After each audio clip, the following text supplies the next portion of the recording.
નમસ્કાર મિત્રો, option trader Gujarati new learning વિડીયોમાં આપ સૌ મિત્રોનું હાર્દિક સ્વાગત છે. સૌથી પહેલાં અગત્યનું ડિસ્ક્લેમર કે આ વિડીયો માત્ર ને માત્ર એજ્યુકેશન પર્પઝથી છે.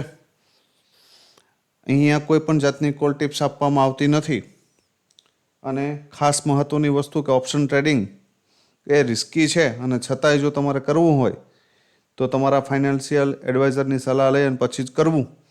બરાબર. તમારા પ્રોફિટ અને લોસ પર ઓપ્શન ટ્રેડર ગુજરાતી ક્યાંય પણ જવાબદાર રહેશે નહીં. બરાબર. સૌથી પહેલાં જોઈ લઈએ કે આજે માર્કેટની અંદર શું જોવા મળ્યું. બરાબર. તો ક્લીન વસ્તુ હતી, સરસ મજાની. આપણી ગઈકાલના વિડીયોની અંદર આ વસ્તુની આપણે ચર્ચા કરી હતી કે ભાઈ આ જે લેવલ છે ને 25,666, આની નીચે માર્કેટ નેગેટિવ છે. તો already market gap down open થયું અને એમાં પણ આ લેવલ મેં આપ્યું હતું તમને કે 25,552. જો આની નીચે એક 15 મિનિટની કેન્ડલનું ક્લોઝિંગ આવી જશે ને તો 466 અને 375ના દરવાજા ઓપન થઈ જશે. હવે તમને એવું થતું હશે કે સાહેબ આ તો 350 સુધી માર્કેટ ગયું, પણ ભાઈ અહીંયા વીગ જ ગઈ છે અને જે કેન્ડલ નીચે ક્લોઝ કરી છે ને એ હેમર છે. બરાબર. તો હંમેશા માર્કેટની અંદર લેવલ વર્ક કરે છે અને આ જગ્યા ઉપરથી એક સરસ મજાની શોર્ટ કવરિંગ પણ જોવા મળી. 2:15ની આજુબાજુ મેં તમને જે ચાર્ટ શેર કર્યા તેમાં કોલના પ્રીમિયમમાં નીચે સપોર્ટ બતાવ્યો હતો. ફ્રેશ ચાર્ટ જે શેર કર્યા ને એમાં કોલના પ્રીમિયમમાં સપોર્ટ આપ્યો હતો અને એ સપોર્ટ ઉપર અહીંથી બાઉન્સ બેક કરીને અહીંથી પ્રીમિયમ બાઉન્સ બેક કરી ગયું. બરાબર. તો હંમેશા માર્કેટમાં લેવલને ફોલો કરવાનું ક્યારેય ભૂલવું જોઈએ નહીં. બરાબર. એક સરસ મજાનું પ્રાઇસ એક્શન બનાવી અને આ એરિયામાંથી ડાઉન. બરાબર. જોઈ લઈએ પ્રીમિયમ ઉપર શું થયું છે. અને પ્રીમિયમની અંદર 700 વાળું જે પ્રીમિયમ હતું, આજે 1-2 મિત્રોના મેસેજ હતા કે સાહેબ આપણી કોઈ કન્ડિશન બની નથી તો ટ્રેડ કેવી રીતે કરવો. હવે ભાઈ જે લોકો મારો રેગ્યુલર વિડીયો જુએ છે એને મેં આ વસ્તુ સમજાવેલી છે. પહેલી કન્ડિશન તો કાલે આપણે એ ચર્ચા કરી હતી કે જો આ પ્રીમિયમ કોલનું જે હતું એ 99ની ઉપર એક 15 મિનિટની કેન્ડલનું ક્લોઝિંગ આપે તો કોલ બાજુ બ્લાસ્ટ થઈ શકે અને પુટવાળું પ્રીમિયમ 139ની ઉપર એક 15 મિનિટની કેન્ડલનું ક્લોઝિંગ આપે તો પુટ બાજુ બ્લાસ્ટ થઈ શકે. બરાબર. હવે બ્લાસ્ટ થયા પછી અહીંયાથી આપણા હાથમાંથી આ નીકળી ગયું છે. તો હવે આપણે જોવાનું એ છે કે ભાઈ ફર્સ્ટ પુલબેક ક્યાં મારે છે. તો ફર્સ્ટ પુલબેક અહીંયા માર્યો હતો અહીંયા. બરાબર. તો તમને એવો પ્રશ્ન થતો, એક મિત્રનો મેસેજ હતો કે સાહેબ આમાં એન્ટ્રી ખરેખર ક્યાં બને એમ. એન્ટ્રી અહીંયા પણ કરી શકો તમે. જો તમે સ્ટોપ લોસ મોટો લેવા માંગતા હોય તો 190ની આજુબાજુ જ્યારે આ કેન્ડલ બની ને ત્યારે એન્ટ્રી કરી શકાય. બરાબર. પણ એ સ્કેલ્પિંગ એન્ટ્રી થાય કેમ કે માર્કેટના નિયમ મુજબ એ પુલબેક એરિયાની આજુબાજુ એને આવવું જોઈએ. બરાબર. તો એક્ઝેક્ટ એન્ટ્રી આ એરિયામાં હતી. બરાબર. આ એરિયામાં આવી ગયા પછી તમે કદાચ આ કેન્ડલના ક્લોઝિંગ પછી પણ બેઠા હોય ને તો પણ તમારી પાસે ટાર્ગેટ ઉપરના છે. બરાબર. પણ અહીંયા બને ત્યાં સુધી આ જગ્યા ઉપર તમે ક્યાંય પણ એન્ટ્રી કરી હોય તો આ સ્ટોપ લોસ સાથે બેસી શકો. બરાબર. અને સરસ મજાના આ ટાર્ગેટ લઈ શકો. બરાબર. એક્ઝેક્ટ બધા ટાર્ગેટ આપણે જોવા મળ્યા. હું માની લઉં કે તમારી પાસે નોલેજ નથી, તમે આ ટ્રેડ નથી લીધા. બરાબર. તો આને તો નથી જ અડાતું કેમ કે આની પાસે તો કાંઈ છે નહીં. લાસ્ટ લેવલ 21 હતું એ પણ અહીંયા તોડી નાખ્યું હતું. બરાબર છે. હવે આપણે એક ફ્રેશ ચાર્ટ 2:14ની આજુબાજુ મેં તમને શેર કર્યા હતા 400 વાળા પ્રીમિયમના. હવે આની અંદર આ એક ગ્રીન ઝોન આપ્યું હતું અને આ એક ગ્રીન ઝોન આપ્યું હતું. મારા મત મુજબ લગભગ આ પ્રીમિયમ આ કેન્ડલ બનતી હતી. બરાબર.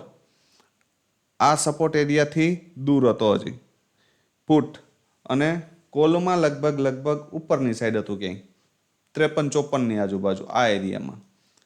તો અહીંયા પણ એન્ટ્રી નથી બનતી અને અહીંયા પણ નથી બનતી ડાયરેક્ટ. તો પણ આ પ્રીમિયમ જ્યારે અહીંયા ડીપ આવ્યું, અહીંયા સરસ મજાની પિન બાર બનાવી, એક્ઝેક્ટ લેવલની ઉપર ક્લોઝ કર્યું, તો અહીંયાથી કાયદેસર રીતે એન્ટ્રી બનતી હતી ને અહીંયાથી 60 સુધીનો ટાર્ગેટ આપ્યો છે.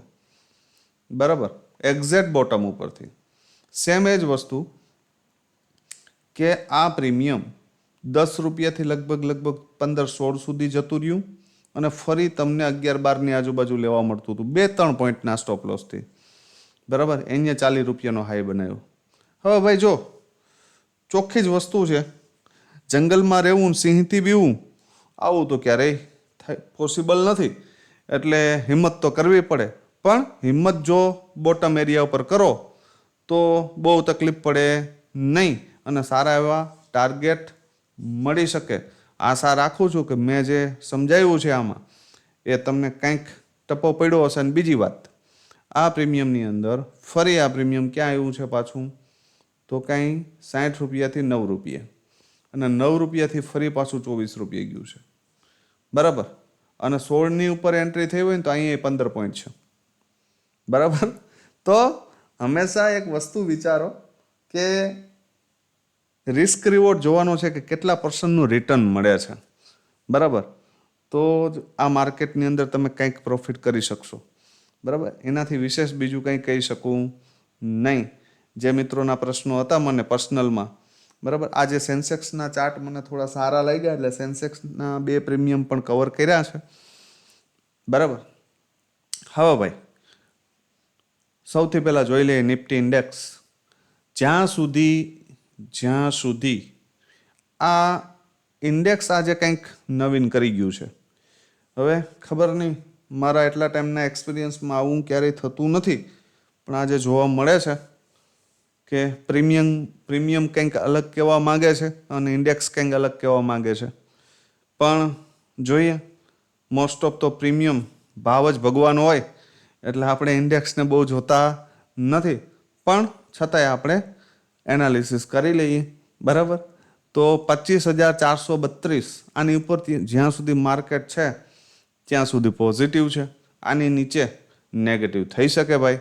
બરાબર, અને આની ઉપર પોઝિટિવ છે તો એક સારામાં સારી મૂવમેન્ટ આપણે કયા લેવલ પછી મળી શકે, તો કે 25,532ની ઉપર 25,627 સુધીના દરવાજા ઓપન થઈ શકે.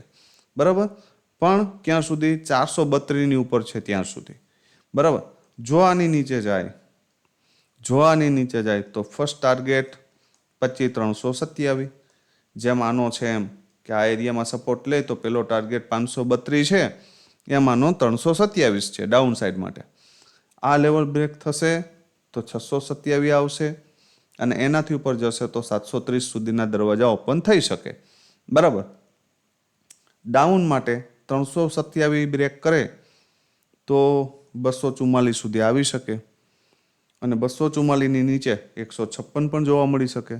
બરાબર, તો નજર રાખજો આ લેવલ બ્રેક કરે તો કે આ લેવલ બ્રેક કરે તો. જો વચ્ચે નાગિન ડાન્સ કરે તો કહી શકાય નહીં, એક રિવર્સલ આવી શકે મારા મત મુજબ. અને પછી આ જગ્યા પરથી જો કદાચ એને રિજેક્શન મારવું હોય તો ભલે મારે. બરાબર, પણ એક વખત અહીંયા ઉપર જાય, 532ની ઉપર નીકળે, અહીંયાથી ટ્રેપ કેન્ડલ બને અને પછી અહીંયાથી રિજેક્શન આવે ને તો એક સરસ મજાનું રિજેક્શન અહીંયા સુધી આવી શકે. પણ હવે અત્યારે કાલે એક મિત્રનો આજે સવારે કોલ હતો કે સાહેબ મારી ઓવરનેટ પોઝિશન કોલમાં હોલ્ડ હતી અને માર્કેટ આજે આટલું તૂટી ગયું છે અને હું હેવી લોસમાં છું. ભાઈ હું ના જ પાડું છું, આમાં કોણ ક્યારે 2 પેક મારીને ક્યારે શું બોલશે ને એનો કોઈ અંદાજો છે નહીં. તો આપણે એ પેક મારીને બોલી લઈને રિએક્શન આવી જાય પછી જ માર્કેટમાં આવવાનું મોઢું ધોઈને. બરાબર, એટલે કોઈ તકલીફ ના પડે. ઓવરનાઇટ શાંતિથી ઊંઘ કરો ને ભાઈ. રાત્રે શું કરવા ટેન્શન લઈને સુવો છો? બરાબર, રાત્રે જે ભલે નહીં 2 નહીં 4 પેક મારીને બોલી દે કોઈ વાંધો નહીં, સવારે ખુલે પછી વિચારશું આપણે. તો આ બધી વસ્તુ અત્યારે હાલની જે કન્ડિશન છે એમાં ઓવરનાઇટ પોઝિશન હોલ્ડ કરવી એ ખતરાથી ખાલી તો નથી જ. બરાબર, તો આશા રાખું છું સમજાણું હશે. બરાબર. અને હવે જોઈ લઈએ આપણે બે પ્રીમિયમ. સૌથી પહેલા 25,700 કોલ, 25,700 સીઈ અને પુટનું પ્રીમિયમ છે 25,200 પીઈ. હવે તમને એવું થતું હશે કે સાહેબ આટલા બધા આઉટ ધ મની પ્રીમિયમ કેમ સિલેક્ટ કરો છો? ભાઈ ઇન્ડિયા વિક્સ 14+ છે અને પ્રીમિયમ મોંઘા છે, બરાબર. તો હવે તકલીફ તો રહેવાની થોડી ઘણી મિત્રો. 14+ છે તો મુવમેન્ટની આશા પણ રહેવાની, એટલે આપણે આઉટ ધ મનીના પ્રીમિયમ સિલેક્ટ કરી શકીએ. કેમ કે 1%+ મુવમેન્ટ આપણે 14ના ઇન્ડિયા વિક્સ પાસે રાખી શકીએ, બરાબર. તો આમાં કોઈ નવીનતા નથી કે આટલે સુધી પ્રીમિયમ માર્કેટ નહીં જાય. જો મુવમેન્ટ આવશે તો જતું રહેશે. ધ્યાન એટલું જ રાખવાનું છે કે યા તો આ પ્રીમિયમ 89ની ઉપર એક 15 મિનિટની કેન્ડલનું ક્લોઝિંગ કરે, ક્યું 25,700નું, અને ફરી એ પાછું ડીપ આવે, બરાબર. ક્યાં? 82ની આજુબાજુ ક્યાંય પણ, અથવા તો 89ની આજુબાજુ. પણ પછી અહીંયા જ જઈને ક્લોઝ કરે તો પછી અહીંયા 82 એ ના આવે તો મિડલ એરિયામાં ક્યાંય પણ સપોર્ટ લેતું દેખાય તો એન્ટ્રી કરી શકાય, બરાબર. અને 122ના ટાર્ગેટ માટે જઈ શકાય. ધ્યાન રાખજો કે 122ની ઉપર એક 15 મિનિટની કેન્ડલ ક્લોઝ થઈ જાય ને તો જ વિચારજો કે આ પ્રીમિયમ 167 સુધી જશે અને એનાથી ઉપર 216, બરાબર. પણ 122ને જો બ્રેક ન કરે મોર્નિંગમાં અને અહીંયાથી એક નેગેટિવ કેન્ડલ બનાવે તો પછી રિસ્કી છે, યાદ રાખજો. આ લો પણ બ્રેક થઈ શકે આનો, બરાબર. આ યાદ રાખજો. હા, આની ઉપર સસ્ટેન થઈ જાય ને માર્કેટ, ધારી લ્યો કે અહીંયાથી તમે મુવમેન્ટમાં બેઠા છો, એક 15 મિનિટ ક્લોઝ થઈ ગઈ, બરાબર. તો અહીંયા એક્ઝિટ કરીને પછી ડીપથી પાછો બેસવાનો પ્રયત્ન કરજો, પણ ક્લોઝ કરી દઈ તો, નહીતર નહીં, બરાબર. તો આ વસ્તુ યાદ રાખજો. એક 5 મિનિટ પણ આની ઉપર ક્લોઝ કરી અને રિટ્રેસ મારતું દેખાય ને તો એક મોમેન્ટમ એન્ટ્રી અહીંયા સુધી બની શકે, બરાબર. અને આની ઉપર એક 15 મિનિટની કેન્ડલની રાહ જોજો, બરાબર. આ પ્રીમિયમ 71ને બ્રેક કરી દે તો ડાયરેક્ટ નહીં તો હપ્તે હપ્તે ભૂલી જાજો, બરાબર. જ્યાં સુધી ઉપર ન નીકળે ત્યાં સુધી. આટલું ક્લિયર. આના સિવાય બીજા કોઈ સેટઅપ છે નહીં આપણી પાસે. ગેપ અપ ઓપન થાય અને એક 5 મિનિટની કેન્ડલ આ એરિયામાં ક્યાંક ક્લોઝ થાય તો એના ક્લોઝિંગ બેઝ અથવા તો આ લેવલની આજુબાજુ આવીને સપોર્ટ લેવા દેજો તો એન્ટ્રી કરજો. ક્યાં સુધી? 122ના ટાર્ગેટ માટે, બરાબર. 122ની ઉપર 15 મિનિટની કેન્ડલના ક્લોઝિંગ પછી જ લોંગ વિચારજો આ બે ટાર્ગેટ, નહીતર નહીં, બરાબર. આટલું ક્લિયર. હવે પુટનું પ્રીમિયમ શું થઈ શકે ભાઈ? જો ભાઈ આ પ્રીમિયમમાં બે જગ્યાએથી એન્ટ્રી બની શકે. યા તો 91ની ઉપર એક 15 મિનિટની કેન્ડલનું ક્લોઝિંગ આવે અને પછી પાછું તમને આ 91 મળે અથવા તો આ ક્લોઝિંગ મળે, સપોર્ટ લેતું દેખાય, એન્ટ્રી કરી શકાય. અને 126 પહેલો ટાર્ગેટ અને 148 બીજો ટાર્ગેટ. પણ એક વસ્તુ યાદ રાખજો, ડાઉન સાઈડ માટે અહીંયા જઈ થોડી વાર રેન્જ બનાવે અથવા તો રેન્જ બાઉન્ડ રહે અને પછી જો 148ને બ્રેક કરે ને તો 223ના ટાર્ગેટ માટે જઈ શકાય. તો ડાઉન સાઈડમાં એક ગેપ પેન્ડિંગ છે ઇન્ડેક્સમાં, એ ફિલ થઈ શકે. બાકી સેપ ટ્રેડર 148 એ પ્રેમ ભાવથી નીકળી જાજો, બરાબર. બીજી વાત કે આ પ્રીમિયમ 53ની આજુબાજુ આવીને સપોર્ટ લે અથવા તો એ સપોર્ટ કેવી રીતે? આ રીતે ઉપર ગયું ફરી નીચે આવ્યું, આ લો બ્રેક નથી કરતું અને અહીંયા એક પોઝિટિવ કેન્ડલ બનાવે, બરાબર. તો ફર્સ્ટ ટાર્ગેટ આ કયો? 91, બીજો 126, બરાબર. અને એનાથી ઉપર જાય તો 148, બરાબર. આ સેકન્ડ પોસિબિલિટી પુટની. થર્ડ પોસિબિલિટી કે જો 122ની ઉપર આ પ્રીમિયમ નીકળી ગયું તો પછી આ પ્રીમિયમ 168.7 સુધી જઈ શકે. તો આ પ્રીમિયમ 25 આવશે અને અહીંયા ક્યાંય સપોર્ટ લેતું દેખાય તો અહીંયાથી પણ આ 2x થવાની કેપેસિટી ધરાવે છે મિત્રો, બરાબર. 25થી 50 એટલે 2x, બરાબર. આવું થઈ શકે. તો નજર રાખજો સારા એરિયા ક્યાં છે, કન્ડિશન કઈ છે, બરાબર. સમજદાર મિત્રો જે હશે એને આઈડિયા આવી ગયો હશે કે ભાઈ આપણે ક્યાંથી શું કરી શકાય, બરાબર. હવે જોઈ લઈએ સેન્સેક્સના બે પ્રીમિયમ કેમાં શું થઈ શકે. સેન્સેક્સના બે પ્રીમિયમ છે ભાઈ 82,400નો કોલ, 82,400નો કોલ અને 82,000નો પુટ. રીઝન એ છે કે મને પ્રીમિયમ થોડા સારા લાગ્યા છે. હવે જો મોર્નિંગમાં 320ની આજુબાજુ અહીંયા ક્યાંય સપોર્ટ લેતું દેખાય, બરાબર, અને આ ક્લોઝિંગ બીટ કરી દે તો પહેલો ટાર્ગેટ 476. કેમાં? કોલમાં. અને ભૂલમાં જો આની ઉપર નીકળી જાય, કેવું? ભૂલમાં તો 608 સુધી જઈ શકે, બરાબર. ખાસ એક વસ્તુ યાદ રાખજો કે 476ની ઉપર એક 15 મિનિટની કેન્ડલનું ક્લોઝિંગ કરી આવે અને પછી એ જો ડીપ મળે ને તો ઓપોર્ચ્યુનિટી અહીંયાથી, ક્યાંથી? 371થી. તો આ રીતે આમ 2x થઈ શકે. આ એક પોસિબિલિટી છે, બરાબર. સેકન્ડ પોસિબિલિટી કે આ પ્રીમિયમ ડાયરેક્ટ ઉપર જ ઓપન થાય અને પછી ડીપ આવે તો પણ આ પોસિબિલિટી છે, બરાબર. પણ 608 એ સ્ટ્રોંગ સેલિંગ એરિયા છે અને 608ને બ્રેક કરે ને અને ફરી એનું રિટ્રેસમેન્ટ આવે, અહીંયા પોઝિટિવ કેન્ડલ બને મિડલમાં ક્યાંય પણ, બરાબર, અથવા તો 476 ક્યાંય પોઝિટિવ કેન્ડલ બને, ક્લોઝ કરીએ એવા પછી આની ઉપર એક 15 મિનિટ ક્લોઝ થાય પછી 476 સપોર્ટ લેતું દેખાય, એક સરસ મજાની પોઝિટિવ કેન્ડલ બને તો અહીંથી એન્ટ્રી કરી શકાય. 608 પેલો ટાર્ગેટ, જે હાઈ બનાવ્યો હોય બીજો, અને ત્રીજો 800. આ રીતે થઈ શકે. પણ કેન્ડલનું ક્લોઝિંગ ફરજિયાત જોઈએ 608ની ઉપર.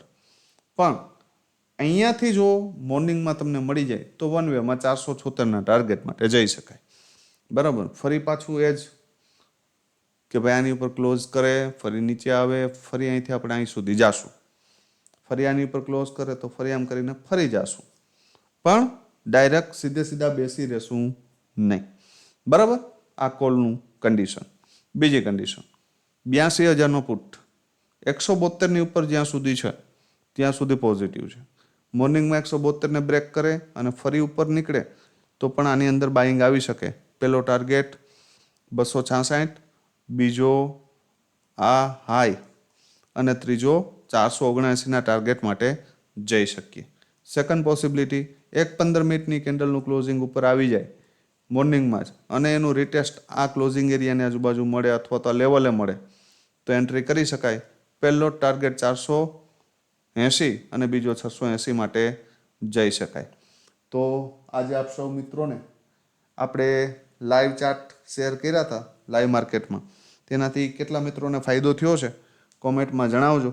અને આજે આપણે આપ સૌ મિત્રોએ પ્રોફિટ કર્યો છે, લોસ કર્યો છે, શું કર્યું છે એ ખાસ કોમેન્ટમાં જણાવજો. અને વધુમાં વધુ મિત્રો સુધી આ વિડીયો શેર કરજો જેથી કરીને આપણા જ ગુજરાતી ભાઈઓ ઓવર ટ્રેડિંગથી બચી શકે.